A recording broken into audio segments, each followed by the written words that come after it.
Christmas Eve. Snow everywhere. Victoria Phillips stands outside with nowhere to go. Her in-laws just threw her out. Pregnant, obese, cold. The door slams behind her and the house goes quiet. Her hands are shaking so badly she almost drops her phone. She texts the only number she remembers. Someone she thinks will help. Please, they kicked me out. I'm pregnant. I have nowhere to go. She doesn't know she typed the wrong number. The reply comes fast. Send your location. Her heart jumps. Someone is coming. 15 minutes later, headlights cut through the snow. A black car stops in front of her. 3 men step out. The one in front doesn't smile. He doesn't ask her name. He grabs her arm hard. You're late, he says. Get in, now. She tries to explain. I think there's a mistake. He doesn't listen, because he believes she is someone else, someone important, someone who sent him a secret rescue signal. The car doors lock. Only later will he realize the truth, and when he does, he won't let her go, because the help she begged for was never meant for her, and one wrong text just put her in a place worse than the street she was kicked out onto. Stay with this story, because the mistake doesn't save her life, it destroys it. Before the story continues, let me say this. If any of these stories comfort you, entertain you, or make you feel understood, please subscribe. It's free, but it means everything to this channel. Now, let's continue. The cold bit through Victoria Phillips' coat like tiny knives. Christmas Eve should have been warm, should have been family, should have been the smell of cinnamon and pine needles, laughter echoing through the house, her hands wrapped around hot cocoa while her husband rubbed her swollen belly. Instead, she stood on the frozen curb outside her in-laws' house, watching snowflakes stick to her eyelashes. The porch light was still on. She could see the shadow of her mother-in-law through the curtains, moving back and forth in the living room, probably cleaning up the mess from dinner, probably erasing every trace that Victoria had ever been there. Her feet were numb, her fingers too. She'd left her gloves inside, along with her dignity, her hope, and apparently her place in this family. You don't belong here. Those had been her mother-in-law's exact words. Not yelled, worse, said calmly, like stating a fact, like pointing out the sky was blue or snow was cold. Victoria's husband, Marcus, had stood there, just stood there. His father beside him, arms crossed. His sister smirking from the doorway. Marcus? Victoria had whispered, one hand on her round stomach. 7 months pregnant with his child, their child. He wouldn't look at her. Pack your things, his mother had continued, that terrible calm never breaking. We've tolerated this situation long enough. You can leave tonight or we'll call the police and say you're trespassing. Trespassing? I live here. I'm his wife. A mistake he'll correct soon enough. The older woman's eyes had traveled down Victoria's body with open disgust. Look at yourself. You think this family wants that walking through our doors? You think we want our grandchild raised by someone like you? Someone like you. Fat, black, poor. All the things they'd smiled through at the wedding. All the things they'd pretended not to see when Marcus brought her home. All of it came spilling out on Christmas Eve like poison they'd been holding in their mouths for too long. Victoria had packed one bag. That's all they'd given her time for. One bag while they stood in the doorway watching, making sure she didn't steal anything on her way out. Now the door was locked behind her. The porch light flickered once, then went dark. They'd gone back to their perfect Christmas. She pulled her phone from her pocket with shaking hands. The screen was cracked, had been for months, but it still worked. Her breath came out in white clouds as she scrolled through her contacts. Mom, dead 3 years. Dad, never knew him. Best friend Shanice moved to Atlanta last summer, wouldn't answer at midnight on Christmas Eve. Marcus, his number was still there, but calling it felt like swallowing glass. Her thumb hovered over another name, David. Her cousin. He'd helped her once before when Marcus's temper got bad, let her sleep on his couch for a week. He'd told her to call if she ever needed anything. She pressed his name, typed fast, her fingers clumsy from cold. Please, they kicked me out. I'm pregnant. I have nowhere to go. David, I'm so sorry to bother you on Christmas Eve, but I don't know what else to do. I'm outside in the snow, and I just need somewhere warm, please. She hit send before she could second-guess herself. The message showed delivered. Victoria waited, hugging herself, her breath coming in short gasps. The baby kicked once, twice, like it could feel her panic. It's okay, she whispered to her stomach. Someone's coming. David's good people. He'll come. Her phone buzzed. Send your location. Relief crashed through her so hard she almost sobbed. He was coming. David was actually coming. She pressed the location share button with numb fingers and sent it. Stay there. Don't move. I'm coming now. Victoria leaned against a snow-covered car, her legs weak. 15 minutes, she told herself. Maybe 20. David lived across town, but he'd drive fast in this weather. She counted her breaths, tried not to look at the dark windows of the house, tried not to think about Marcus inside, probably already pretending she never existed. Headlights cut through the falling snow. A black car, sleek, expensive, came around the corner fast, too fast for the weather. It fishtailed slightly before straightening out, coming to a hard stop right in front of her. Victoria's stomach dropped. That wasn't David's beat-up Honda. 3 men stepped out. The one in front was tall, lean, wearing a long black coat that looked like it cost more than her entire wardrobe. His face was sharp, handsome in a cold way. His dark hair swept back from his forehead. Asian features. Young, maybe early 30s. Behind him, 2 bigger men. One had a scar running down his cheek. The other wore gloves despite the cold, the leather creaking as he flexed his hands. The man in front strode straight to Victoria. His eyes swept over her once, taking in her size, her face, her pregnant belly, and something flashed across his expression too fast to read. You're late, he said. His accent was thick, Korean maybe. His voice was rough, impatient. Signal should have come 2 hours ago. Victoria blinked. What? He grabbed her arm, not gentle. His fingers dug in through her coat. No time for questions. Get in, now. Wait, she tried to pull back, but he was stronger than he looked. I think there's been a mistake. Mistake? He glanced at his men, something dark crossing his face. You sent distress signal. We came. That's protocol. I texted my cousin. In car. He wasn't listening. He was already pulling her toward the open door. Area not secure. They could be watching. Who could be watching? Listen, I don't know who you are, but I need... If you're watching this, comment below where you're from and hit that like button. And if you want more intense stories like this, subscribe to Love and Tension right now, because what happens next is going to shock you. The scarred man opened the back door. The man holding Victoria, the one who seemed to be in charge, practically shoved her inside. She stumbled onto the leather seat, her bag falling from her hand.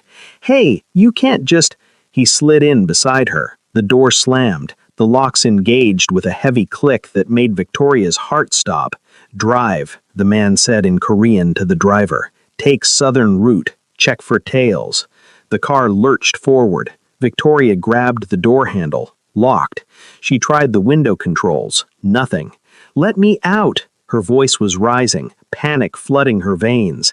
This is kidnapping. I'll scream. Scream if you want. The man settled back against the seat, his eyes fixed on her. Windows bulletproof, soundproof, no one will hear.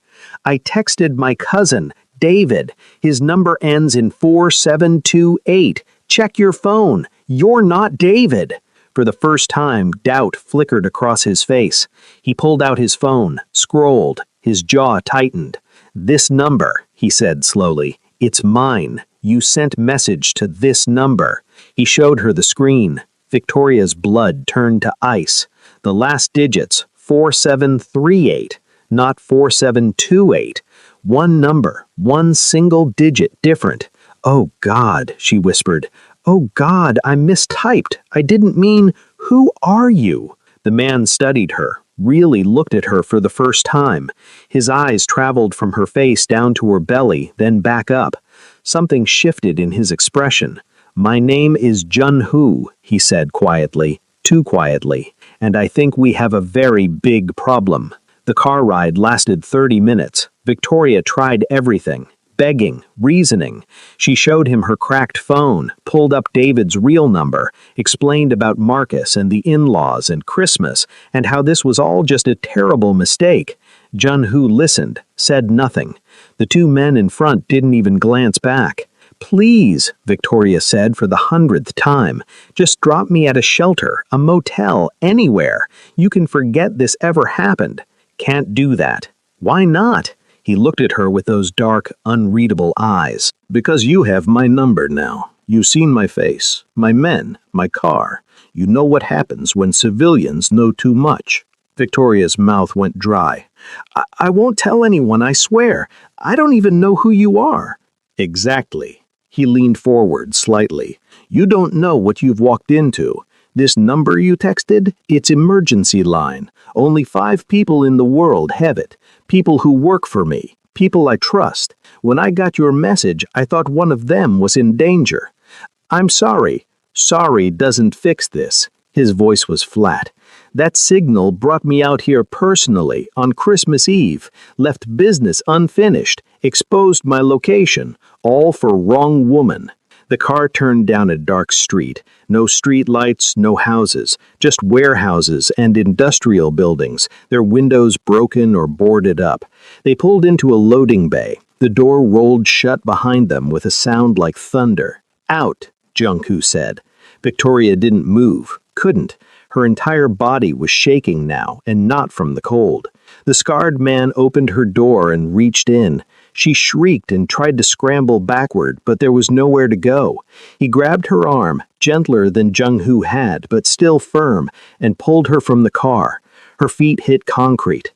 The space was huge, empty except for a few crates and a single metal chair under a hanging light. It looked exactly like every crime scene she'd ever seen on TV.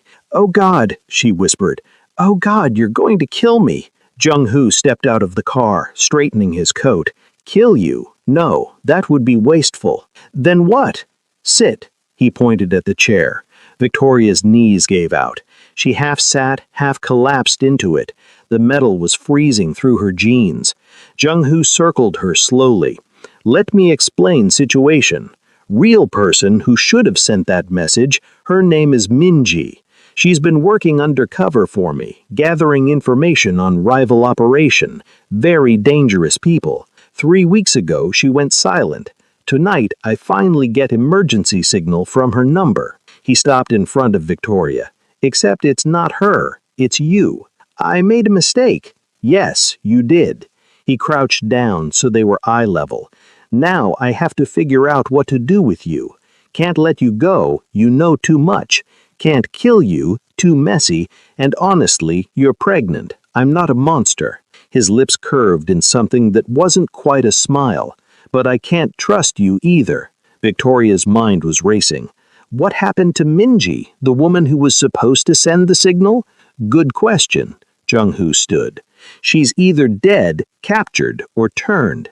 Either way, I walked into trap tonight because of you, because I thought she needed help." "I'm sorry," Victoria said again, helplessly.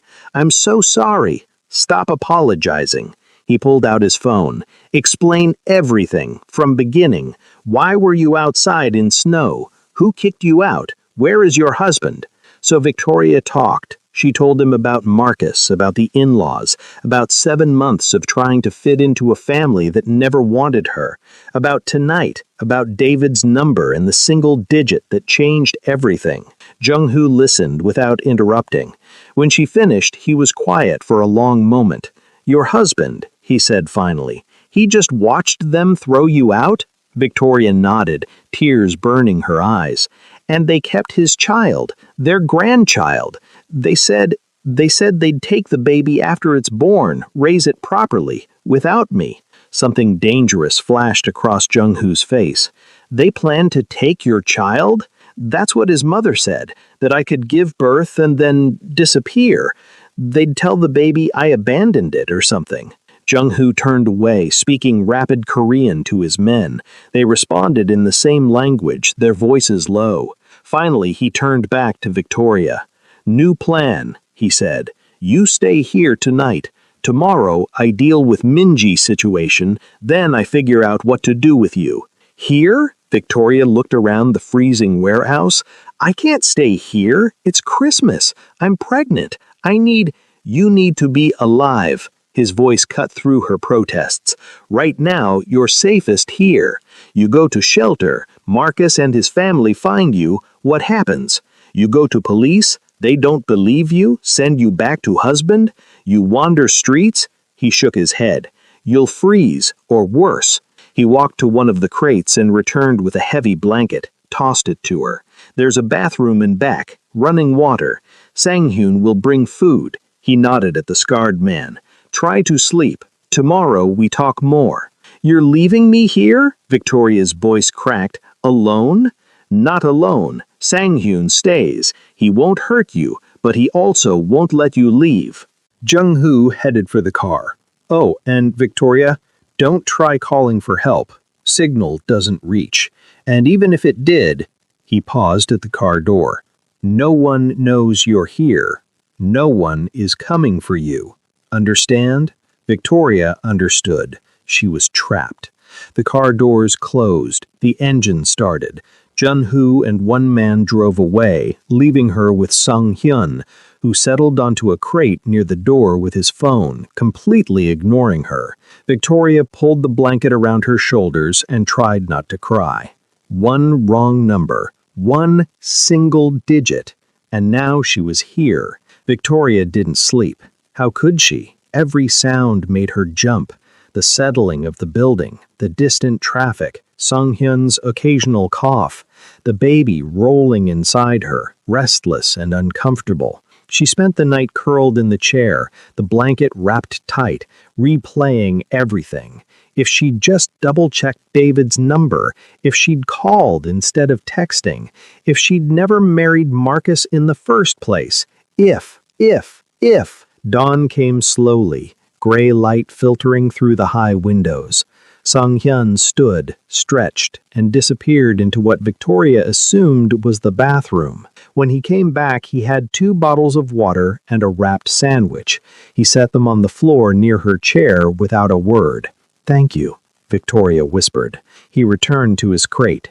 The sandwich was turkey and cheese. It tasted like cardboard, but Victoria forced herself to eat. The baby needed food, even if she didn't want it. Around noon, the garage door rolled up. Jun-hoo's black car pulled in, followed by a second vehicle, a silver sedan. Jun-hoo got out, and so did someone else. A woman. She was small, thin, with black hair pulled into a severe bun. Her face was bruised, one eye swollen nearly shut. She moved stiffly, like her ribs hurt. Sung-hyun grabbed her arm and led her to a second chair. Where had that come from? Setting her down roughly, Jun-hoo approached Victoria. "Good morning. You eat?" Victoria nodded, her eyes on the injured woman. "That's Min-ji," Jun-hoo said. "Found her 2 hours ago in Rival's warehouse. They'd been questioning her. She didn't break, which is impressive, but also means they're going to come looking for her soon." Min-ji raised her head, her good eye fixed on Victoria with pure hatred. She said something in Korean, spitting the words. Jun-hoo responded sharply. Min-ji fell silent, but the hatred didn't leave her face. "She wants to know who you are," Jun-hoo translated. "Why some random pregnant woman has her emergency number." "I don't have her number. It was a mistake." "I explained." Jun-hoo waved a hand. "She's upset. But that's not your problem." He pulled up a third chair and sat between them. "Now we have new situation. I have you, I have Min-ji, I have rivals who know Min-ji was captured and will assume I rescued her. They'll be looking for revenge." "So let me go," Victoria said desperately. "I'm not part of this." "Actually, now you are." Jun-Hoo's voice was almost apologetic. Because here's what happens if I let you go. You go to police, tell them about kidnapping. Police investigate, find this warehouse, find evidence of my operation. I can't allow that. I won't go to the police, I promise. Everyone promises, until they don't. He stood. So you stay, at least until I secure new location and clean this one. How long? Week, maybe 2. 2 weeks? Victoria struggled to her feet, her hand on her belly. I can't. I'm due in 2 months. I need to see a doctor. Doctor will come here. Tomorrow. Check you and baby. Jun-Hoo's voice was firm. You'll be safe, fed, warm, more than you had on that street corner last night. He was right, and Victoria hated that he was right. Why are you doing this? She asked quietly. If I'm such a problem, why not just get rid of me? Jun-Hoo looked at her for a long moment. You remind me of someone, my sister. She was pregnant too when she died. Different circumstances, but he shook his head. Call it conscience, call it weakness, but I don't hurt pregnant women, even stupid ones who text wrong numbers. Min-ji said something else in Korean. This time Jun-Hoo ignored her. He spent the next hour on his phone, pacing, speaking rapidly in Korean. Song-hyun brought more food. Noodles, rice, some kind of meat Victoria didn't recognize. Min-ji ate with her good hand, still glaring at Victoria between bites. Finally, Jun-Hoo returned to Victoria. Need to ask you something. Your husband, Marcus, he knows you're gone, yes? Obviously. He look for you? Victoria let out a bitter laugh. No, he's probably relieved. His family, they have money? Some. His dad owns a construction company. Address? Victoria's stomach dropped. Why do you need his address? Because, Jun-Hoo said calmly. I'm going to send them message. Let them know you're safe. Let them know what happens if they cause problems.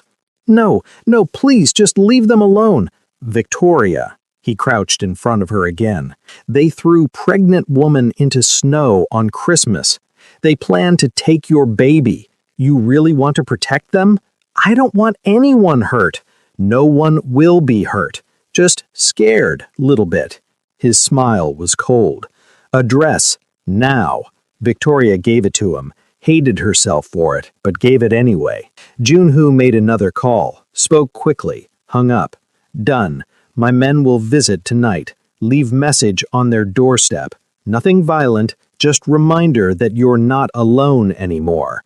Victoria didn't know how to feel about that. Part of her, the part that still remembered her mother-in-law's disgusted face, felt a dark satisfaction, but the rest of her was terrified. This wasn't protection, this was ownership, and she was beginning to understand the difference. 3 days passed. Victoria fell into a strange routine. Wake up on the cot Sang-hyun had brought, better than the chair at least. Eat breakfast, wait, eat lunch, wait more. The doctor came once, an older Korean man who spoke little English but examined her thoroughly, checking the baby's heartbeat with a portable monitor. He gave Jun-Hoo a thumbs up and left. Min-ji was kept in a separate room now. Victoria could hear her sometimes, arguing with Jun-Hoo in Korean. She'd recovered somewhat. Her eye was open now, the swelling gone down, but she still moved carefully. On the 4th night, Victoria couldn't sleep. Again. The baby was doing gymnastics, pressing on her bladder. She made her way to the bathroom, using the small flashlight Sang-hyun had given her. On her way back, she heard voices, Jun-Hoo and someone else, not Min-ji, a man. Victoria froze in the shadows. You can't keep her here forever, Hyung. The voice was younger than Jun-Hoo's, also Korean accented but smoother. She's a witness, a liability. I know, Jun-Hoo sounded tired, but I can't or won't. The younger voice was closer now. You've gone soft. This is why I should be running things. You let feelings get in the way. Careful, Tae-young. Tae-young. Victoria filed the name away. I'm just saying what everyone's thinking. The pregnant woman, Min Ji. They're both problems. Two birds, one solution. No. No? Tae-young laughed. Brother, you're not thinking clearly. The rivals know we have Min Ji. They'll come for her.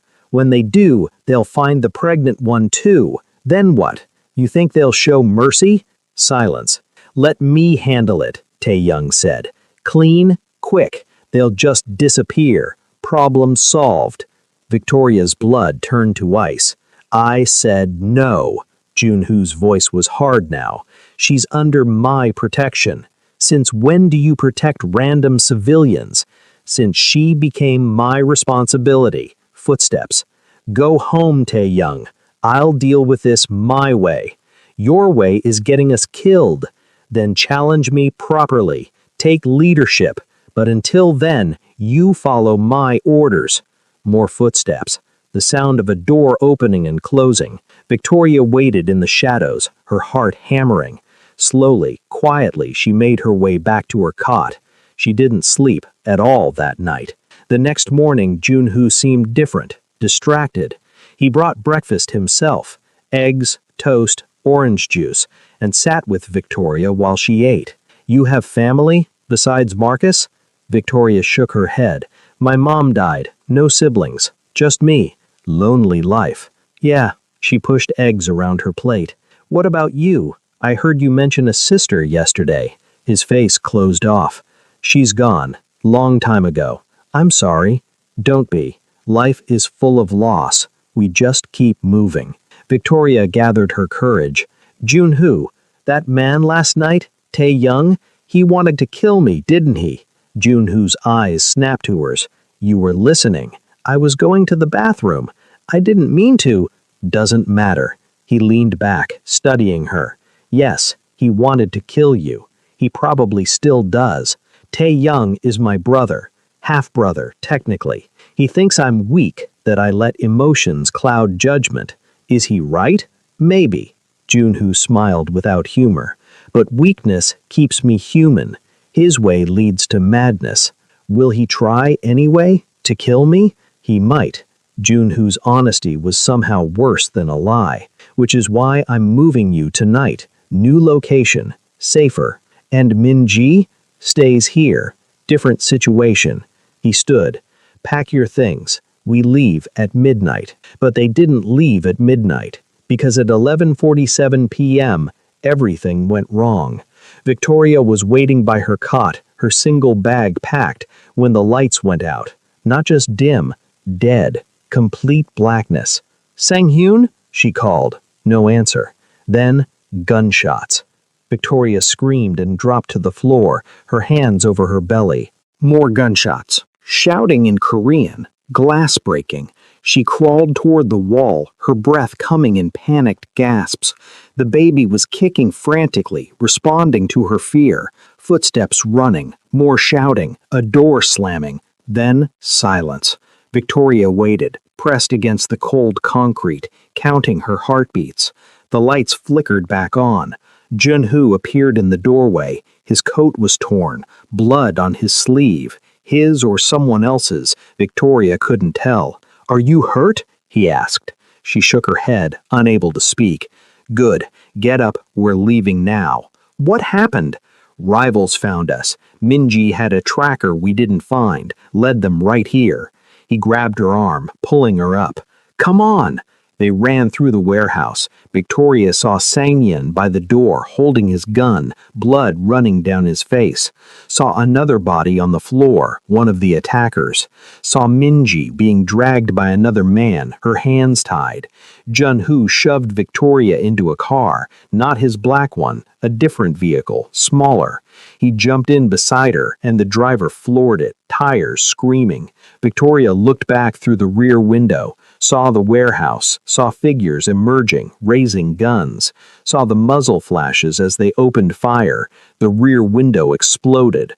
They drove for 2 hours, switching cars twice, taking random turns and back roads.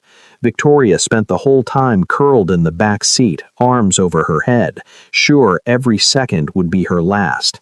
Finally, they stopped at another building. This one looked like an old apartment complex, most of the units boarded up. Jun-Hoo led her inside, up 3 flights of stairs, into a small room with a mattress on the floor and nothing else. "Stay here," he said.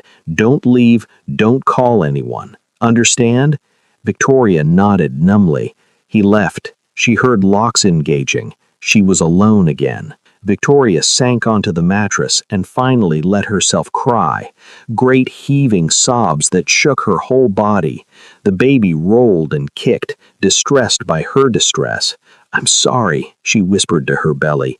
"I'm so sorry, baby. This is all my fault." Hours passed, maybe days. Victoria lost track. Someone, not Jun-Hoo, not Sang-Yun, someone new, brought food and water, left it by the door, didn't speak. She tried the door once, locked solid. The window was boarded from the outside. Prison. She was in prison. On what Victoria thought was the 3rd day, the door opened. Tae-young walked in. He was younger than Jun-Hoo, maybe mid-20s, with the same sharp features but softer. He smiled at her, and it was genuinely warm. "Hello, Victoria. I'm Tae-young, Jun-Hoo's brother." Victoria pressed herself against the wall. "Stay away from me." Hey, I'm not here to hurt you." He raised his hands, showing they were empty. "I'm here to help. I brought you something." He set down a bag. Clean clothes, real food, phone charger. Victoria didn't move. "Look, I know you overheard us that night. I know you're scared, but I need you to understand. I wasn't actually going to kill you. I was testing my brother. He's been unstable lately. I needed to see if he'd protect you or do the smart thing. The smart thing being murder? The smart thing being cutting losses." Tae-young sat on the floor, casual. "But he protected you, which means he cares, and that's a weakness I can use." Victoria's stomach turned. "Use for what?" "To take over, to fix this organization before his emotional decisions get us all killed." He leaned forward. "Here's what's going to happen. Tomorrow, rivals will attack again. They know about this location. I made sure of it. When they come, Jun-Hoo will try to protect you, and he'll die doing it." "No! Unless," Tae-young held up a finger, "unless you help me. You call him right now, tell him you've been moved, tell him you're in a different location, send him away. When the rivals attack, he won't be here, won't get caught in crossfire. He lives, I take over, everyone wins. Except me. I'll be here when the rivals come. That's the beauty of it. You won't." Tae-young smiled. "I'll move you before they arrive, hide you somewhere safe. After it's done, after I'm in charge, I'll let you go, give you money, new identity, whatever you need. You disappear, start fresh." Victoria stared at him. "Why would you help me?" "Because you're leverage, and unlike my brother, I don't let leverage go to waste." He stood, pulled out a phone, not hers, a burner. "Call him, send him away, save his life. Or don't, and watch him die tomorrow trying to protect you. Your choice." He set the phone on the mattress and left. Victoria looked at the phone, looked at the door, looked down at her belly. This was impossible. Jun-Hoo had kidnapped her, held her prisoner. She should want him gone, should want to escape, but Tae-young was worse. She could feel it. The way he smiled, the way he talked about leverage and weakness. Jun-Hoo was dangerous, but he had lines he wouldn't cross. Tae-young had no lines at all, and if Tae-young took over, Victoria picked up the phone. The attack came at dawn. Victoria woke to gunfire. Again. She was getting horribly used to that sound. She ran to the boarded window, peering through cracks in the wood. Saw cars pulling up, men with guns, different men than before. These wore red scarves around their necks. The rivals. Screams from downstairs, more gunfire, a door crashing open. Victoria grabbed the bag Tae-young had brought, pulled out the phone. No signal. He'd lied about that too. Footsteps pounding up the stairs. Her door burst open, but it wasn't the rivals. It was Junho. His face was hard, desperate. "Why didn't you call? I waited for your call." Victoria stared. "You knew about Tae-young?" "Of course I knew. He's my brother. I know how he thinks." Junho grabbed her arm, pulled her toward the door. "He wanted me gone so he could kill you and blame it on rivals. But I didn't leave. I never left." They ran down the hallway, saw Sang-hyun at the stairs, firing down at the rivals climbing up, saw Tae-young emerging from a room, gun in hand. Tae-young saw them, his face twisted. "You should have left, brother." He raised his gun, not at Junho, at Victoria. Junho threw himself in front of her. The gunshot was deafening in the narrow hallway. Junho stumbled, blood bloomed across his shirt. "No!" Victoria screamed. Sang-hyun turned, fired at Tae-young, missed. Tae-young ducked back into the room. More rivals on the stairs. Sang-hyun went down, taking two of them with him. Junho grabbed Victoria's face with bloody hands. "Backstairs, end of hall, fire escape. Go, now. You're shot. Go." He shoved her away, turned to face Tae-young's room, raising his own gun. Victoria ran, down the hall, through a door, down metal stairs that clanged with every step. Behind her, more gunshots, screaming. She burst out into an alley. Freezing air hit her lungs, ran, didn't look back, ran until her legs gave out 2 blocks away, collapsing against a dumpster, gasping, hands on her belly. The baby kicked, still alive, still okay. Sirens in the distance. Someone had finally called the police. Victoria looked back toward the building, smoke rising from the windows. No sign of Junho, no sign of anyone. She pulled herself up, started walking, away from the building, away from the sirens, just away. Her phone, her real phone, still in her original bag, buzzed. A text from David, her cousin. "Hey, Merry Christmas. Sorry I didn't respond yesterday. Phone died. You okay?" Victoria stared at the message, typed back, "Wrong number, sorry," deleted his contact, and kept walking into the cold morning. Victoria stood in the hospital bathroom, staring at her reflection. The baby, a girl, 7 pounds, healthy, was sleeping in the nursery. Victoria had given birth alone, no family, no visitors, used a fake name, paid cash she'd found in one of Tae-young's bags. She'd been living in a motel for 3 months, working under the table at a laundromat, saving every dollar. No sign of Junho, no sign of Tae-young, no sign of any of them. The news had reported a gang shootout on that morning in January, multiple casualties, no survivors identified. Marcus had tried calling twice, she'd blocked his number. The in-laws hadn't looked for her at all. Victoria splashed water on her face, tried not to think about the way Junho had looked at her with blood on his hands, tried not to wonder if he'd survived, tried not to care. A knock on the bathroom door. "Miss Phillips, your daughter is awake." Victoria dried her hands, walked out to the nursery. Her daughter's eyes were open, dark and alert. Victoria picked her up, feeling the weight of her, the realness. "Hey, baby girl, it's just you and me now, okay?" The baby made a small noise, not quite a cry, not quite a coo. Victoria held her close and walked to the window, looked out at the city, at the snow falling again, softer now, peaceful almost. Somewhere out there, Marcus was living his life. The in-laws were pretending she never existed. Somewhere out there, Tae-young might be running an empire, or rotting in prison, or dead. And Junho, a black car pulled up to the hospital entrance. Victoria's breath caught. A man got out, tall, dark coat, looked up at the building, too far away to see his face clearly. He stood there for a long moment, then got back in the car and drove away. Victoria exhaled slowly. "Let's go home, baby," she said to her daughter. "Our real home, wherever that is." She turned away from the window, didn't look back. Somewhere in her bag, her phone buzzed. An unknown number. She deleted it without reading, because she'd learned her lesson. Some numbers you just don't answer. Some messages you let go unread. And some mistakes change everything. Before you go, drop a comment telling us what you thought of this story.